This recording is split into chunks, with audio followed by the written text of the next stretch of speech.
Our third speaker is Suzanne Coleman, and she's a professor of early childhood education at San Joaquin Delta College. Suzanne has over 30 years of experience working in a variety of early care and educational settings.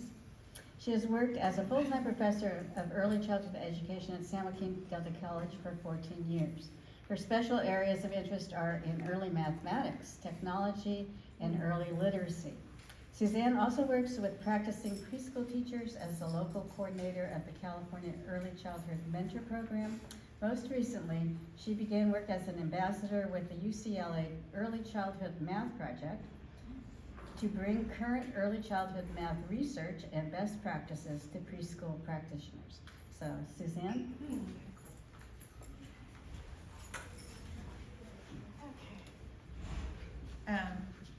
I know I overplan, so I might bounce a little bit because a lot of what I put in mind has already been spoken about. So I'm good. Can you hear me? It would be better if you moved the mic a little toward the center. There you go. Is that better? That will be better. Okay, or tip it up a bit. Okay, Perfect. that works. Can You bet. pop for me?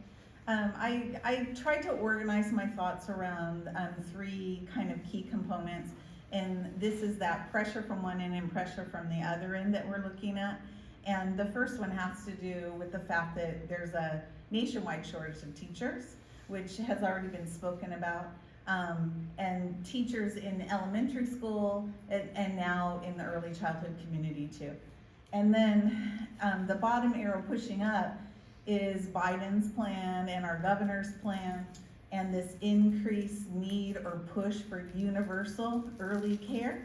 And so they want to, there's more money available to have more programs and more children in programs, but we don't have enough teachers to support it, so both of those things are working against one another.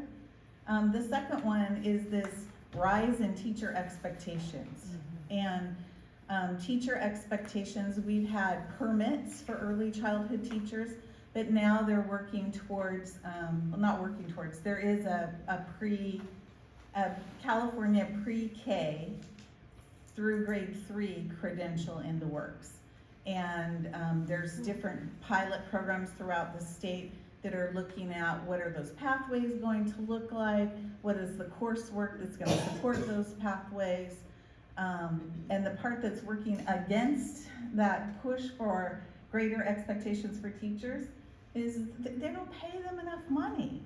And like Connor mentioned, those people who already have their bachelor's degree and are quality instructors already are gonna jump out and go into the transitional kindergarten opportunities because of wages. And then we're gonna be struggling even more to support the youngest of our learners. And then the third way is this a pathway needed for practicing teachers, because those teachers who had bachelor's degrees, now they'll be moving into credential programs if they're interested in that. And then there's some rework around the teacher permit, which is right around the AA level, but there's some work on that and coming up with assessments related to that too, so that they can prove they know what they're doing. And again, recruitment efforts for students to try to get them to come into a field that we know doesn't pay a lot of money. So a little bit about Delta. I mean, everybody knows Delta, right? It's been here forever, since some of us were even born, it's been here. But our ECE students that are currently in the program, it's kind of like an overview of who they are. The majority of them are first generation college students. Most of them are working. Most of them are economically disadvantaged, so they qualify for financial aid. 67% of them are under 25. And a piece of that is that we've been doing classes in high schools throughout the county. We've been doing our child development classes, the intro to child development in a lot of the high schools throughout the county already. And there are a couple of apprenticeship programs already in the works. At the end of whatever their program is, 63% of them are getting jobs in a field that's related to their area of study. But the median change in income, and there's another slide that'll show how kind of crazy this before they started college to being completed with their early childhood program is about 41%. So, thanks. Okay, this one I like too. This kind of is over the last 4 years, the number of students who were in the ECE program, and starting in 2018, we were right around 817 students, and then when COVID hit, it jumped to over 1,000, those two in the middle. And I think that's because everything went online. And so teachers who were displaced from classrooms and couldn't work, a lot of them went back to school to finish. And then over on the right, as we're starting to come out of that, we're back into the 800s. I think 862 were last year. At the bottom, I put the success rate, which is an issue. You can see for each student, it's an average. So you can see the range, they're usually failing at least one class, or dropping out of it. So when they're starting a class, ranging from 10 units up to 13.5 units, one of their classes they usually are not successful in. Okay. Awards and certificates, and this one's kind of all over the map. We have 2 degrees. One's called the Associate of Arts degree, and that's just you end up with your associate's degree. And then there's what we call an AST. Those are the 2 at the bottom. Associate of Science for transfer. Those are the students who are prepared to go either into the CSU system or the UC system. And you can see how low those numbers are for transfer. So a lot of our ECE students are coming in just wanting to get the AA or to want to get one of those certificates that are up there. And we have certificates that are like little prizes along the way towards your degree. And we haven't had a certificate ceremony since COVID hit, but our first one coming back is this coming Friday. And I'm looking forward to going. So we'll get a chance to celebrate them in person, which hopefully will re-energize them and keep them motivated to keep going. The different levels of certificate are related to the permit matrix. So to become like a teacher assistant or associate teacher, you need 12 units according to the state, and our certificate is a 13-unit program. And then to become a teacher, we have it connected where they have early childhood units and then also some general education units. And I think for some of them, that's what's holding them back because of the transfer level math and transfer level English. Okay, so concerns, and this is for me, but I've talked to colleagues and a lot of them share these same concerns. That look how low the rates are for completion for the first year in college, being able to do your transfer level English, which is an English 1A class, and to do your transfer level math, which is like advanced algebra. It's really low. So they're coming to us unprepared, or underly prepared, maybe that's a better way to put it. Plus all those other factors I talked about, they're all working, they have families, they have a lot of stressors from economic conditions and other things going on in their lives. Low rates of transfer to the university, and it's become easier because Cal State Sacramento has been doing a cohort model on campus 2 nights a week for like the last 3-4 years. And they could be taking those classes here in Stockton. They don't even have to leave town. So it's still a low rate of transfer. And then this one's always interesting to me. Retention rates, meaning they stick with the class. And then success rate, that's their rate of passing the class. And so they love our classes, but they're not always passing. So usually what I've noticed just in my own classes is somewhere around week 12 or 13, it's like they run out of steam and then they'll stop coming to class, and then a lot of times that contributes to them not passing. or they have a major crisis in life, or even a minor crisis because of their life circumstances can affect success. And then this is one where there's a lot of difference of opinion around coming back to face-to-face classes, because right now the college is offering about 52% of our classes are being offered in a face-to-face model, but over 70% of our students are choosing the online models, which, who knows? So success rates in those face-to-face classes run about 13% higher, yet more students are enrolled in the online classes. So we're trying to push, at least for those hands-on kinds of classes, like, like intro to curriculum, to be more face-to-face, but we're not there yet. And I think the college is kind of stuck between a rock and a hard place, because they're being paid for the number of students we serve, and they're trying to be responsive to the community that wants more online, whether it's good for them or not. Okay. I gotta take a breath here. This is the CAP, they call it CAP, it's a curriculum alignment project, and this has been going on for several years now. But throughout California, I think there's 103 of the 109 colleges where we've aligned those core groups of classes. So students could go to any of those colleges in California and take any one of those 8 core classes, because the curriculum part is aligned.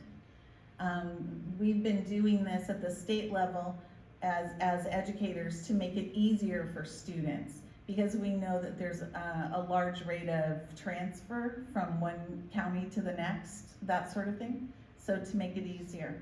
So some colleges have also taken it further, because there's like there's 7 other classes that are aligned to that focus on areas of specialization.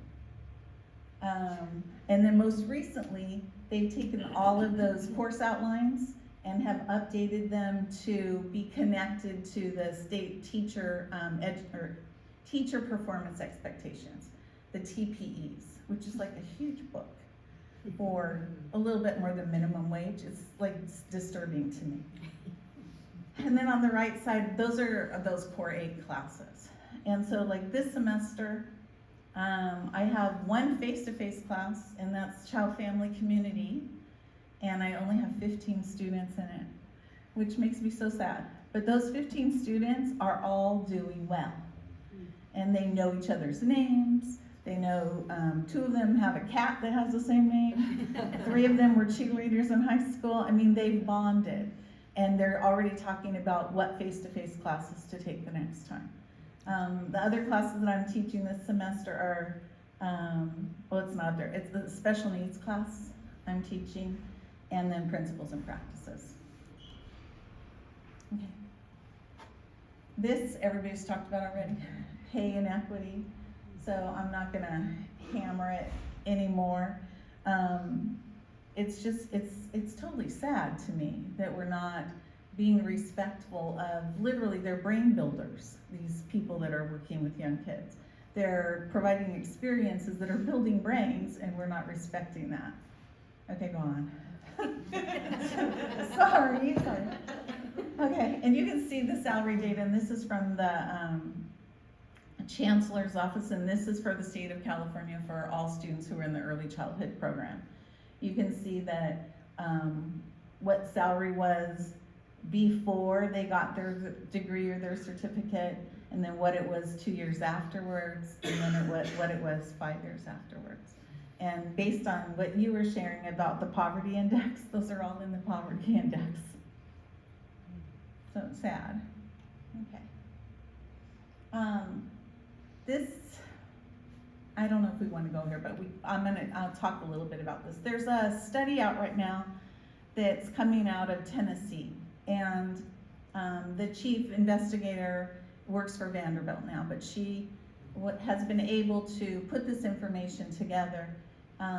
They have been able, their pre-K classrooms, there were 3,000 kids in the program, And they had more than 3,000 children who were interested in the program. And so they were able to have two groups, one who got a pre-K experience and one group who didn't get a pre-K experience. And they've been able to follow them all the way through high school to see the effects of this preschool program. And the attendees, there was a lot of focus on academic readiness, so the alphabet, early math experiences.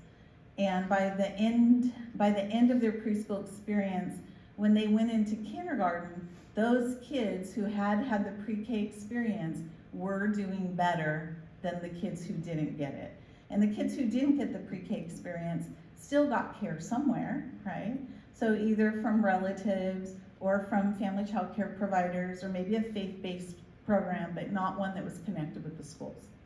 And by the end of third grade, you started to see the kids who didn't get the pre-K experience started to catch up.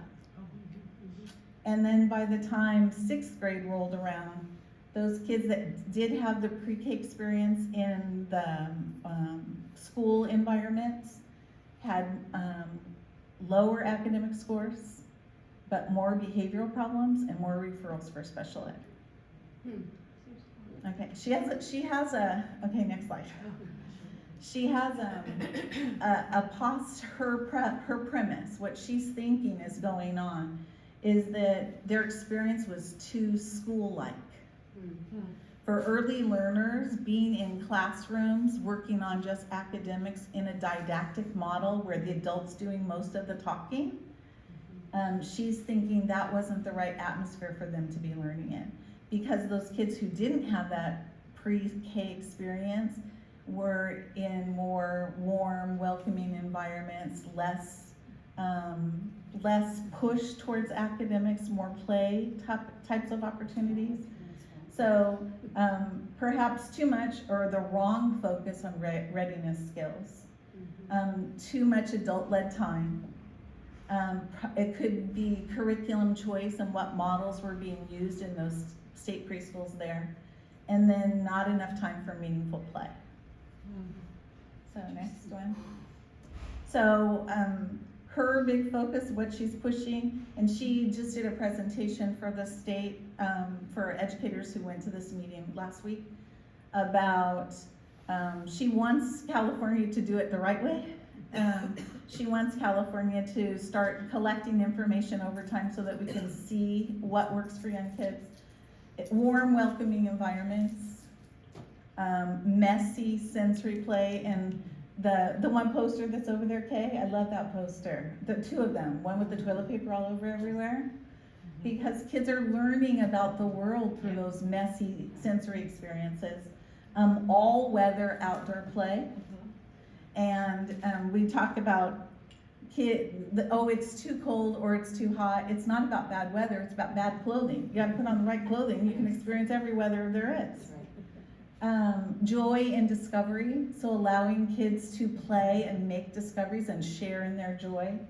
Associative interactions, and the pictures up there represent associative interactions, where two kids might not be playing together, they might be playing on their own, but they're near one another so that they can talk and engage and get excited about learning, and other children reinforcing their learning. And then rich vocabulary linked to those experiences. So teachers who are reading and singing and providing experiences that are rich and talking about them. Okay. This is another piece from Dr. Farron where she talked about the iceberg, and what we've been focused on are concrete skills, things like letters and sounds and numbers. And those are all like school readiness skills. And those are the things that are easy to see. Those are the things that are easy to assess. But the skills that you need to be successful over time are all under the surface kinds of skills. Curiosity, having a broad vocabulary, wanting to learn, being able to understand what's predictable and what's not predictable, knowing how to remember things, being able to control your behavior and control your thoughts and control your interactions with others. And she was thinking that there's a possibility that the environment that those kids that were in that pre-K, because of the stress of the situation or it not being developmentally appropriate or responsive to them, that the top of the iceberg and the bottom of the iceberg kind of like became disconnected. It's interesting. Okay. Those below the surface skills come from rich experiences, and those kids that weren't in those environments, kids who come from more affluent homes or more rich environments, they get those experiences. They get toys to play with. They get to go on trips and have experiences away from home. Their biological and their physical needs are met. And they also can be found in quality settings, like Montessori or like a Waldorf, or even an outdoor like a nature school. But what they need are all those things on the right. They need time. They don't need to be rushed. They need opportunities to play, opportunities to make choices. They need adults who don't tell them what to do, but support them in their own decisions and choices. Okay. This is final slide, yay. What's going on right now in early childhood at the state level?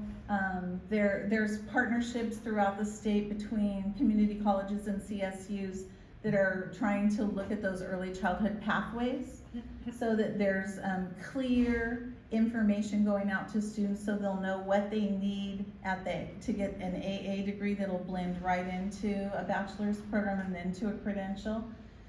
There's a huge desire to keep the diversity in our workforce, because it's one of those jobs throughout the state where we've worked really hard to get early educators that represent the kids that they are serving so that they can build connections. And then thinking about alternative pathways or different ways to get there for those people who are already teaching, who might have a bachelor's degree or a certificate, but want to be able to get a credential someday if they can. And then there's several pilots going on related to the California Teaching Credentialing Office on new program guidelines, on the TPEs, and a teacher performance assessment. And then continued advocacy for a better wage, continued advocacy for better benefits, continued advocacy for those people who are doing the hard work and not always being respected. I didn't put it in here. Can you go to the next one? This is that. There's a video at the bottom that was put out about 9 years ago, and it makes me irritated that it still exists today. But it's called A Day Without Childcare, and one of the colleges up in Humboldt did this video on what would it be like if all the childcares just shut down for a day. Oh my God. So it's kind of satirical, but if it ever happened, can you imagine where hospitals wouldn't be staffed and police officers couldn't go to work and all of those kinds of things that could affect everybody's life? Thank you.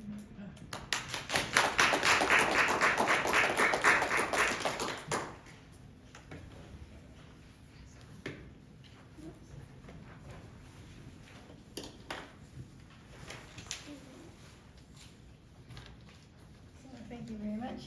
Our final speaker this morning is Linda Furman.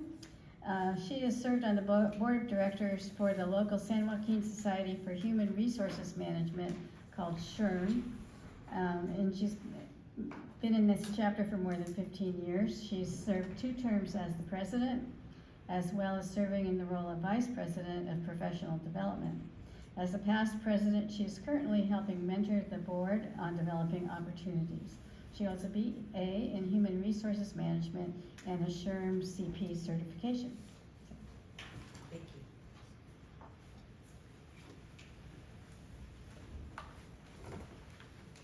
you. Good morning. So thank you for being here this morning. I really appreciate that. And I want to thank Christine for reaching out and inviting me to speak. And I've really learned a lot, from listening to the previous speakers. And I am also a mother and a grandmother. So childcare is something that's very close and dear to my heart because my granddaughter will be 3 at the end of June. And she's already been through 3 different daycare centers since she was born. And, philosophically speaking, we've all shared that so much of the system is broken, and it's not just childcare, but it all comes back to and creates these issues for working parents.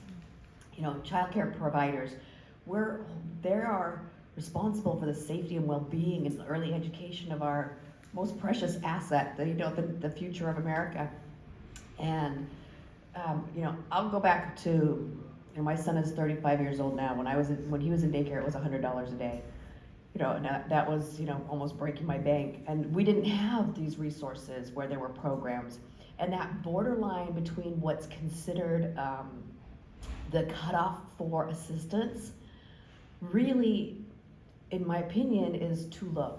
Mm-hmm. Because, if you're making $15 an hour minimum wage, 40 hours a week, you're making $600, you're making $2,400 a month. What does it cost to rent an apartment around here? Yeah. $2,000 a month. Okay, and you haven't even started, you gotta get transportation, you gotta have your, PG&E and your water, food assistance. And I am also, I'll just quick plug, I'm on the executive board of directors for Second Harvest Food Bank of the Greater San Joaquin Valley. And, I'm at this point in my life where I want to give back. And so these are things that probably 40 years ago really affected me, and I could have really that assistance would have been very helpful. And now I'm at a point in my life where I'm able to give back, participate with organizations that are giving back, and that feels really good. And so things, not even early childhood education, but are kids getting a meal before they come to school? Are they being fed? So with working with Second Harvest, they have these opportunities where they're providing food pantries to different sorts of centers so they can also help make sure that our kids are fed properly, because that is a big factor in them. Are they sleeping right? Do they have a 1-bedroom apartment? They've got 3 kids sharing a bed because mom can't afford to put them in something, a larger facility, apartment or something where they could have their own beds. So we were talking about this earlier, but there's so many layers to this onion, from, the poor mother who's going out to work, who's making a minimum wage, to, getting the kids, how do you get them transported to and from these programs while the mother's trying to work, the hours needed. We were just mentioning that childcare average hours is 9 hours. I say that's too low. I mean, if you work 8 hours a day, you have to have a minimum of a half an hour lunch. You got to get to work, get back. You got to, the traffic on 99 in the morning is horrible. I'm thinking more of an average of 10-hour days. The center that my granddaughter goes to, she gets dropped off at 8. She has to be picked up at 4:30. How does somebody go and work an 8-hour day? So we've got multiple things that are going on. I was asked to come in and speak from an employer standpoint, but I guess I'm kind of speaking from my heart as a grandmother, but let's go ahead and get started. So I'm going to do an introduction. I'm going to talk to you about how do child care issues impact employers, what a child care benefit would look like, and child care opportunities. So let's go ahead and get started. So we all realize that when COVID-19 happened, the pandemic, the world stood still, and so many things happened. And approximately 110,000 child care workers left the labor force at the beginning of the pandemic, and then many other centers shut down, and that was because people weren't working, and so they didn't bring their kids to child care. And then you also had this exposure issue of bringing kids into a center, and people I still know people are so freaked out by, I've had COVID personally, and it is not a nice experience, but there are some people that are so hypersensitive to it that they don't want to go back to work, and they're keeping their kids out of mainstream society because of their fears, which are very real. Mm-hmm. Next, okay. So the Center for American Progress estimates that as many as 420,000 child care slots may be permanently lost in California as a result of the lost providers and not having the jobs for the providers. And then even those centers are still operating and not doing so at full capacity. And it comes back to, what are they getting paid? How are they, are they able to live on this? There's so many opportunities that people can make more money in fast food and get a free lunch. I work In-N-Out. In-N-Out's one of the best, places. Now I get a free hamburger every day. Why would I spend my morning with, children under 5? I'm exhausted physically by the end of that time, and I'm not getting paid anywhere near as much money. So there's lots of factors. About 99% of care centers and 78% of home-based child care providers reported they have fewer children enrolled than before the pandemic. Now, there's some things that have happened because of the pandemic. So only essential workers had to come to work for a while. Then they kind of started this hybrid model where people could work from home part of the time, come in part of the time.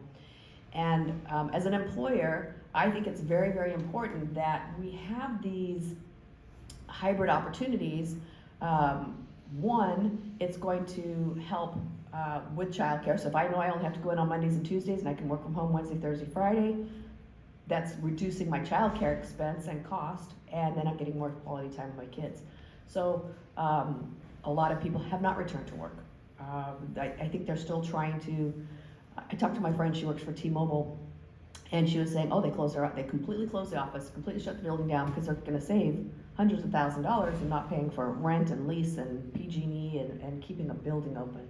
So we have to realize that going forward, things are never going to be the same in so many aspects of livelihood. Now, even in retail, retail stores are open, but how much shopping is done online? At these malls, half the stores are empty. And it's not just that socialization piece, theft has grown, astronomical. Every time you turn on the news, girls are running out of Target with bags full of clothes that they've stolen. And so, we can philosophize all day long, but I don't think retail will continue to be the same as it was in the past. Things are going to change. Our whole society is going to change due to just the circumstances of where we are today. So again, back to child care issues, how do they affect employers? So next slide, please. So when an employee does not have reliable and affordable daycare, they then have absenteeism issues and productivity issues. So if I'm going to work and I'm worried about what my kid's doing all day long, I'm thinking about, is the daycare provider feeding them?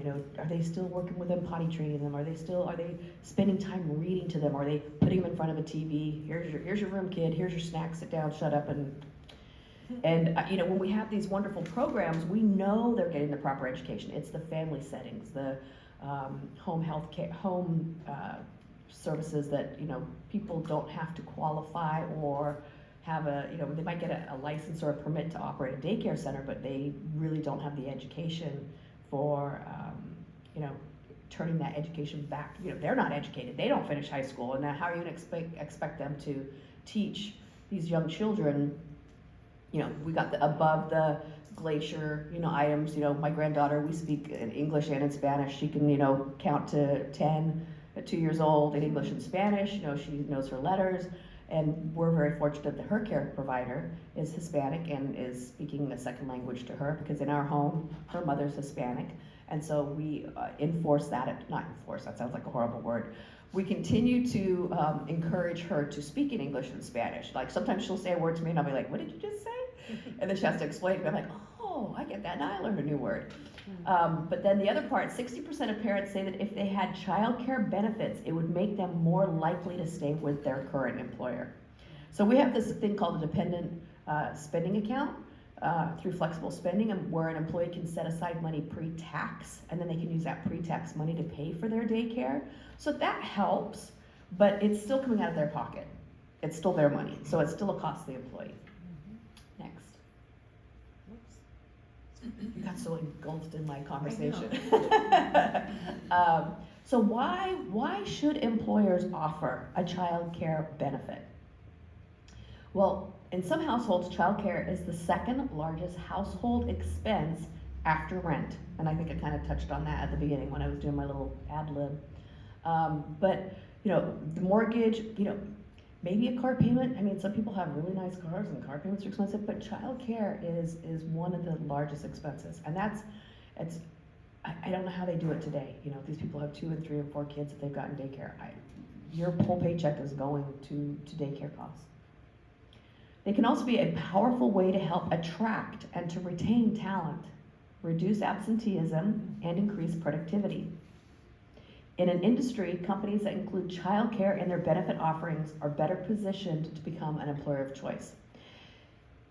And you know, a lot of times these Fortune 500 companies, because they have so much income coming in, they can afford to present this, whereas smaller companies that are, you know, family owned, it's going to be more difficult because, again, unless they're making an astronomical amount of money and they need a really good tax write-off, it's not going to probably be as financially feasible for them to support something like this. Next. So here are some different ways that I believe an employer can provide benefits. You know, one is through a funded child care program, whether it was, you know, a set amount for everybody or a percentage of their income. Maybe bringing in the daycare bill and saying, look, it costs me $300 a week for daycare, and we're going to provide you 25% benefit on that. You know, anything and everything helps, right? And this is another one. My granddaughter's daycare center has 12 days a year they're closed. Now, some of them are holidays, some are in-service days, but you're working. You still work Monday through Friday. Now I have 12 days. I have to figure out where am I going to take my granddaughter 12 days a year, and now you have to pay that secondary backup provider, providing they have room or space that day, because if it's a national holiday and you're in retail, how many people are going to stay open because that's the holiday they take? And if not, how many people are going to need to use their services? And if they have 6 slots, they're going to get taken up really fast. That's where grandparents always come in handy. Mom, what are you doing today? On-site centers can be very costly, but there are certain organizations that do have an on-site care center. Now, there's all sorts of liability. There's the insurance that you have to pay for that daycare center. But you know, if you're a brand new mother returning to work and you're still breastfeeding and your baby's in this daycare center at work, you go and you can still continue to bond and breastfeed and take your break. And that brings so much peace of mind. Or, you know, your child's not very happy and crying, call the mom, hey, can you come down here and, you know, talk to your child? You spend 10, 15 minutes with them, give them a hug, rock them, kiss them, boom, they're ready to go back and play. Another way an employer can help is remote work. You know, remote work, if you're working from home, you're probably closer to the school. It's probably much easier for you to go and drop them off, or, you know, pick them up at 3:30 or 4 and come home. They'll be there home with you for an hour before the end of the workday. And then I always like the flexible hours. So especially if there are 2-parent families and you can have one parent start really early, maybe a 6 or 7 a.m. shift, and the second parent can start much later at a 10 or 11 shift, you're going to be able to drop the kid off maybe at 9, children, babies, whatever they are, at 9 a.m. But the first parent gets off work at 2 or 2:30 and they can pick them up. So it's saving expense if you're being charged by the hour for your daycare versus a full day. So next slide. So the next thing I want to talk about is, you know, ways an employer can provide benefits is the most significant barrier to increasing child care related employee benefits is the cost. And that's the bottom line. You know, businesses are in business to make money. And it's all about EBITDA. What's the bottom line? How much am I making? This is my earnings and revenue for the year. These are my expenses for the year. And I believe that those employers that have experienced child care and their children who now have children who experience child care issues, they're going to be the ones that are going to be the most understanding and supportive of bringing in child care funding. There was a study done by the U.S. Chamber of Commerce Foundation that shows that of those employers that cannot increase investment in child care needs, 72% of them said they just do not have the funds or the resources.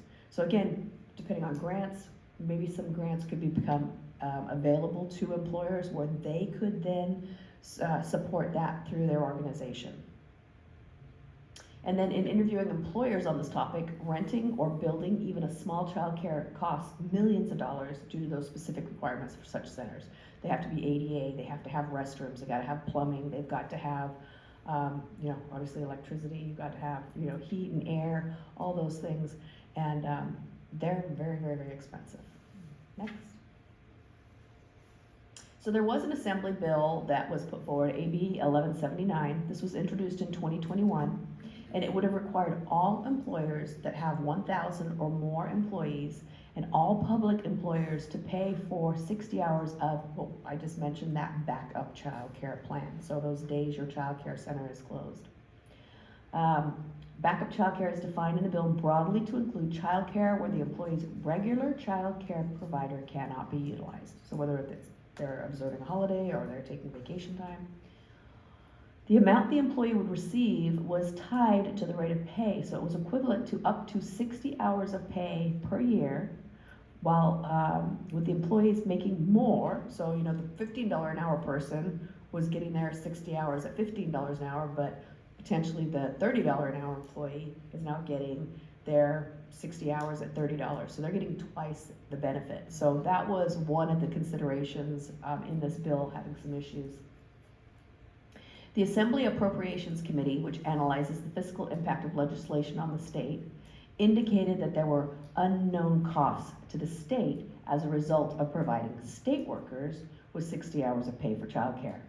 The committee ultimately supported the bill, presumably due to the high costs associated with providing employees with additional pay. So, you know, this is a nationwide program. California, in my opinion, is one of the highest cost of living states. You have to have both parents working. You know, some other states, the cost of living is, you know, so much less that the second parent doesn't have to work, or maybe they just work part-time around those hours or fill in on weekends. And California is at a state of crisis in so many respects. Next. So again, I really like that Melinda French Gates quote. It's time to start treating childcare as an essential infrastructure, just as worthy of funding as roads and fiber optic cables. In the long term, this will create more productive and inclusive post-pandemic economics. So again, it comes back to we've got to pay the providers, because if this is, and I'll tell you across the board as an employer, I think a lot of people figured out ways to stay home. You know, we've done it for 2 years. We cut back on expenses. We did this. Now I'm making crafts and selling with the farmers market on Saturdays. And whatever it is they're doing, they have learned to adjust their living. And so they have realized, I am spending quality time home. I'm picking up my kids from school. This is what I want to do. I don't want to go back to that rat race. You know, I'm telling you, after 40-something years working in the rat race, I'm about ready to give up the rat race, you know. And so I think, you know, you can always look at all the negatives from the pandemic, but I believe that there are some underlying things that have happened that have changed people's perspective on life, the quality of life. You know, am I going to really go kill myself for, you know, 8, 10, 12 hours a day, and, you know, the first time they have a bad fiscal year, they're going to cut 10 people and I could be on that list? Or I can invest in my family. Because at the end of the day, you can't quit your family, you can't change your family. That, you know, that should be your 100%. I always tell people, you know, if you hate your job and you don't get paid enough, why are you here? Why are you putting yourself through this every day? Do something to figure it out. Maybe you work part-time, maybe you should job share. But your family and your children, and bringing up your children, spending quality time. You know, I get it, single moms work all day, they come home, they're exhausted, they make dinner. Do they want to sit down at night and read a book to their kids? Maybe some do, maybe some can't. Maybe they're done. All right, next.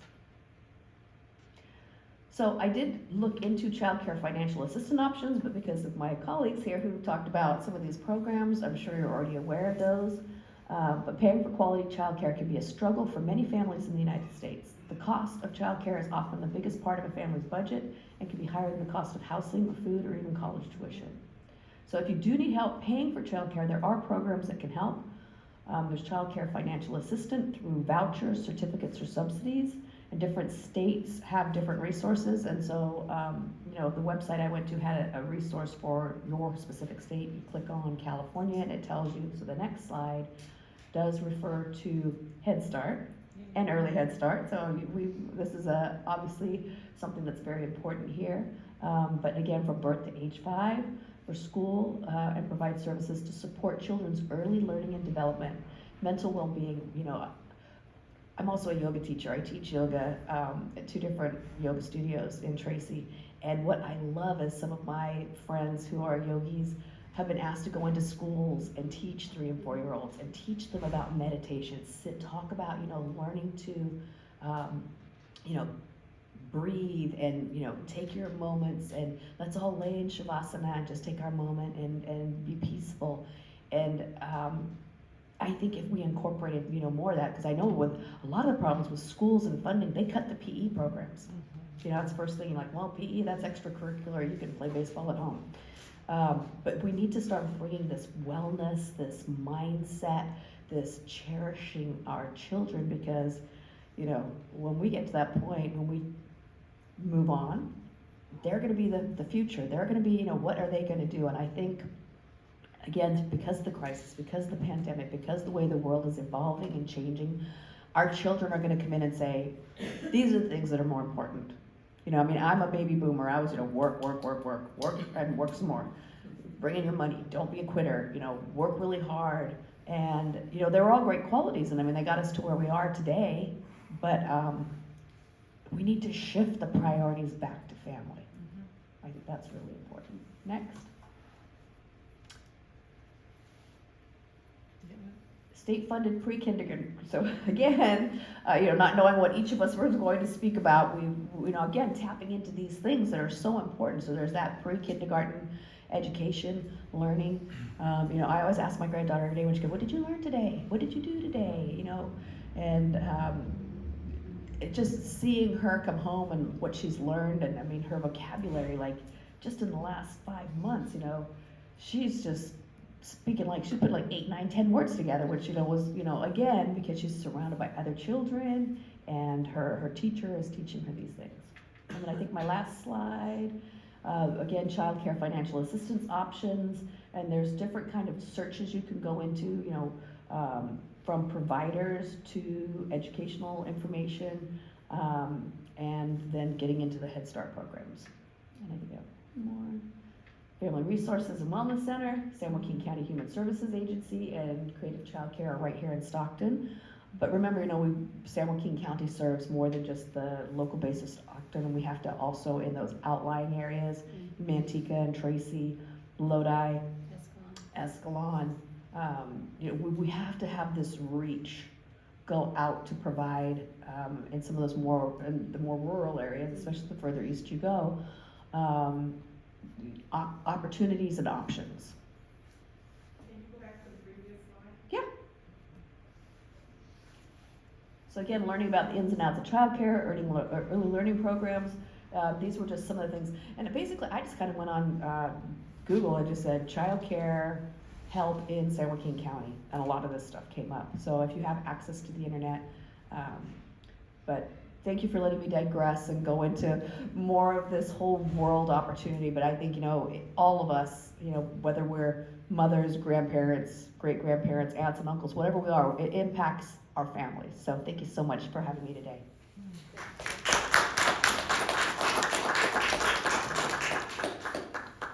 Okay, so I'd like to thank our speakers.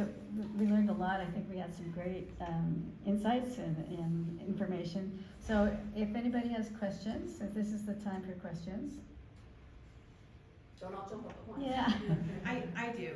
I'm gonna stand up so I can kind of start moving things around here, but this is so excellent, all of you. I mean, oh my gosh. And Suzanne, I just have to say, you're the iceberg thing and that play, so I'm a retired children's librarian at heart, but did a lot of work on that, and that play was just so incredibly important. Okay, you were talking about, you know, all the support that you give. I remember a million years ago, you Stockton people, there was like a drop-in daycare on Pacific Avenue, kind of near Swain. I remember either picking up my niece there or my friend's child, but so I know, because I was looking into some stuff, and Connor, I know your office has helped with this,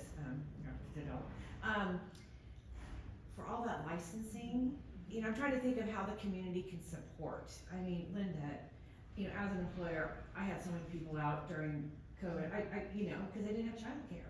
You just didn't know. I mean, some days I'd walk and the whole admin staff is gone, you know, no fault of their own. But does your office help with all the licensing? Yes. With the state license? Yes. Okay, that's really good to know. We have a program called the Child Care Initiative Project, Okay. which is a cohort of family child care homes They may already have a license, but it really puts the foundations in place.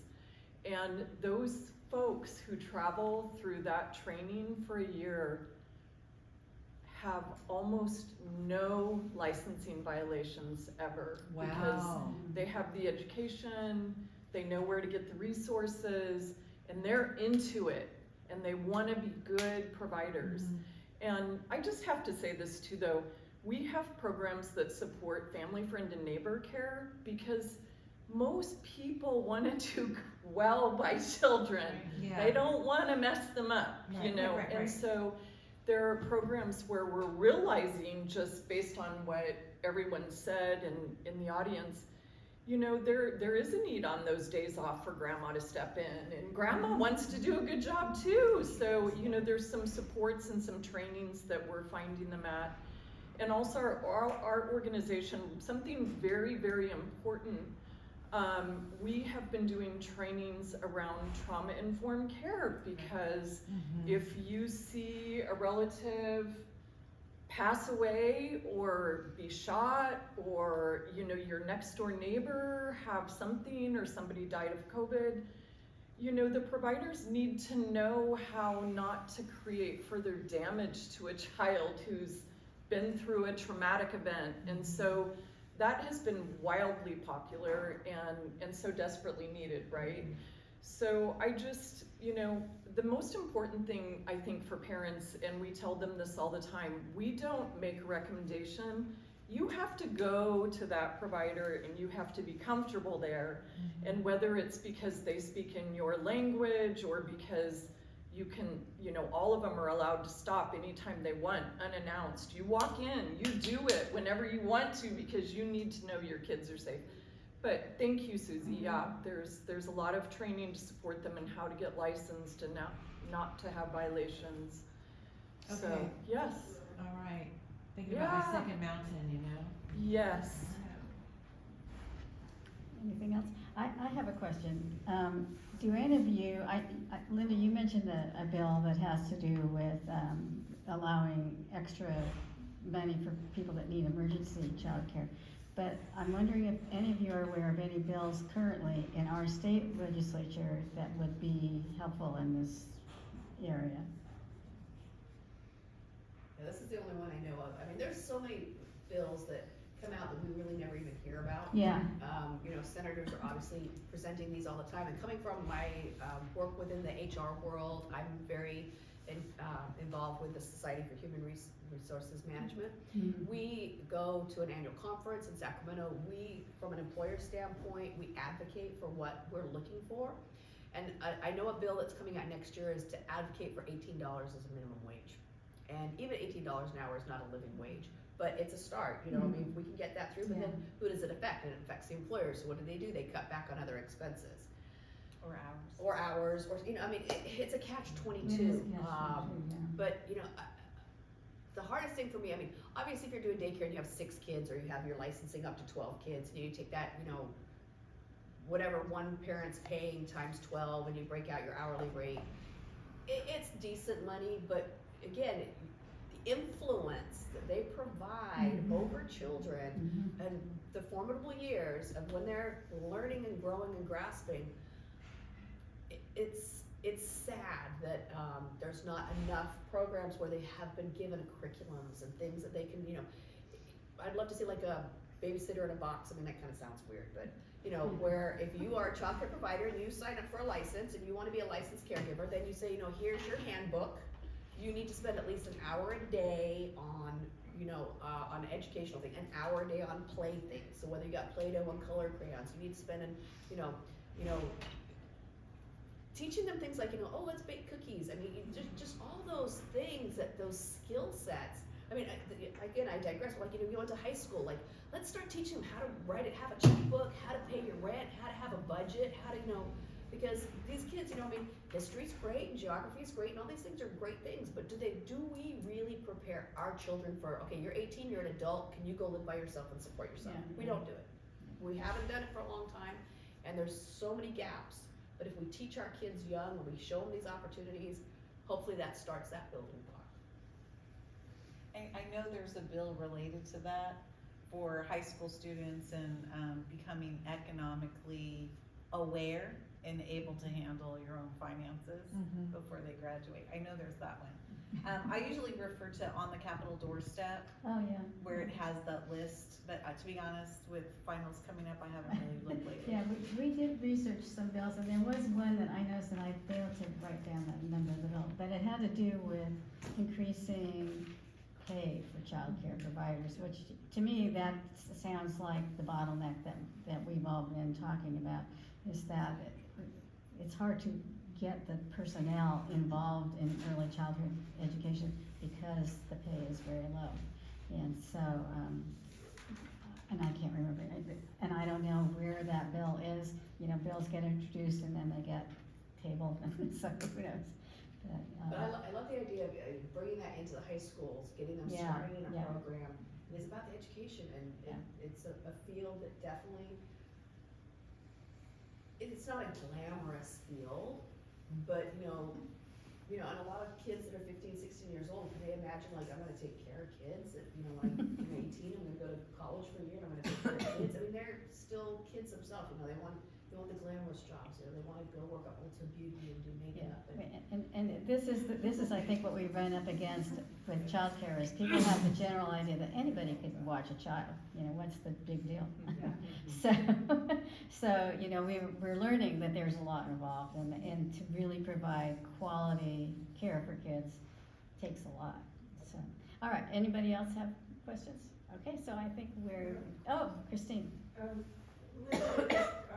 Is this issue, the childcare issue, is it on SHRM's radar? Oh, yes, yeah, Johnny C. Taylor, he's the president of SHRM, he knows that this is a nationwide issue, for not only employers, but, for the employees. And so, I don't know that there's anything specifically pending right now, but he speaks to it all the time. Yeah. And, the more educated we are, the more we have that ability to write letters to our assembly people and senators, and, this is an issue for my family, whether it's your children that are, now adults trying to work. The more we keep pushing that back onto the state capitol here, the more focus that's on there, the more opportunity they'll have to bring it forward. Okay, absolutely. Yeah, I just wanted to mention too, when I talked about what we were founded on, the child care resource and referral, you can still call, and when you're asking as a parent or a grandparent for a child care referral, we do have a database that tracks all that provider's education. If you want to know how many workshops, continuing education, do they have a curriculum, what is their curriculum, we can share that. And it's amazing that providers who make so little money invest in their own education and keep going, because they're doing it, many of them, because they believe in the outcome. So I just always have to plug that, but it's available. And I just wanted to say before I leave, I have folders if anyone wants to take them. And I didn't really talk about 211. I think Connor made mention of it for me. Thank you, Connor. But 211 is available for the whole of San Joaquin County, and our organization has been the 211 service provider since 2015. Yay. It's available 24/7, 365 days a year. People can call for childcare. They can call for needs for the elderly. During COVID, we helped about, in 1 year, 160,000 people, primarily seniors, trying to get access to the vaccination or other information on COVID. But this is so helpful, and if you can help be ambassadors for us, because families need food, they need assistance with utilities, we want to keep people from being homeless, right? So a lot of the assistance that's available to them can keep them in their home, whether they need legal aid, maybe they have a bad landlord, and so, they can get help. We say, stay there, don't stop paying your rent. There's legal aid over here to help get X, Y, and Z fixed. Just keep paying your rent. Those things that people sometimes young, they don't know, So anyway, 211, and help us spread the word, please. And thank you. Okay, great, thank you, and thank you all for coming, and Oh, yes, we have a short video. I'm sorry, Susie, I left my notes on the table and I forgot. So we have a really short video to end the program that I think you'll find fascinating about what one community decided to do in this arena. Okay. Yes, come on over, of course you can. And I think we'll be able to see it just fine, the spotlights aren't on.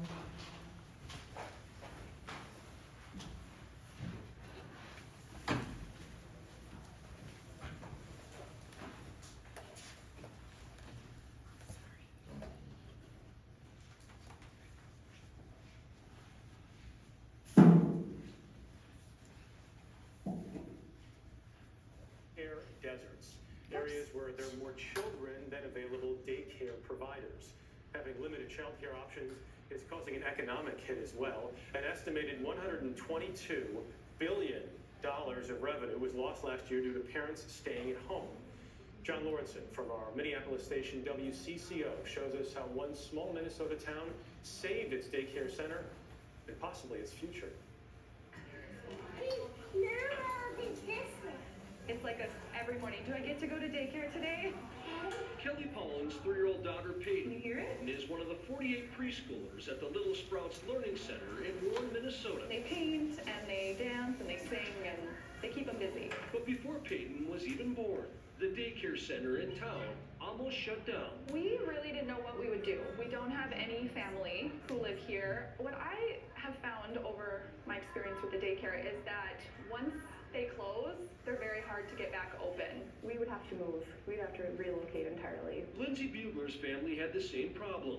The first day she joined the Little Sprouts board, there was already talk of closing because costs were high and there weren't enough workers. There's no help out there.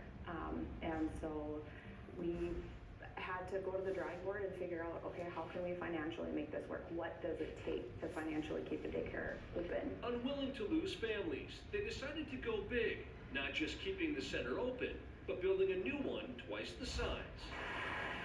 Last November, they asked voters for an extra half-cent sales tax, what towns usually do to pay for things like fire stations or community centers. Oh my gosh, it passed by 15 votes. Like, we won. A little shocked because I had made myself think that it wasn't going to pass, so that I wasn't super disappointed at the end of the night. Not exactly a landslide out of 651 votes, but a win. As communities across the country struggle to find daycare, what's happening in Warren could be a blueprint for other cities. The sales tax levy that passed is very unique. That's the only city that has actually done that at this point in time.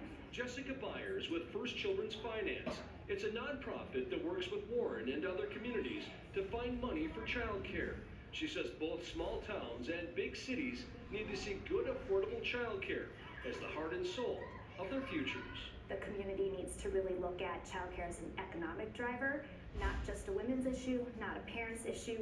It's an employer issue, it's a community issue. Wow, you need help? A teaching moment from a small town, reaching a much wider audience.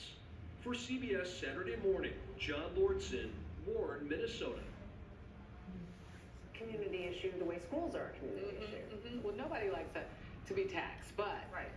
this is really investing in the future of our country, right? And also investing just in the here and now and your workforce. Yeah. The money off the top, we talked about $122 billion. It's a lot. Sure is. When I was accepted to SGU, that was one of the greatest days of my life.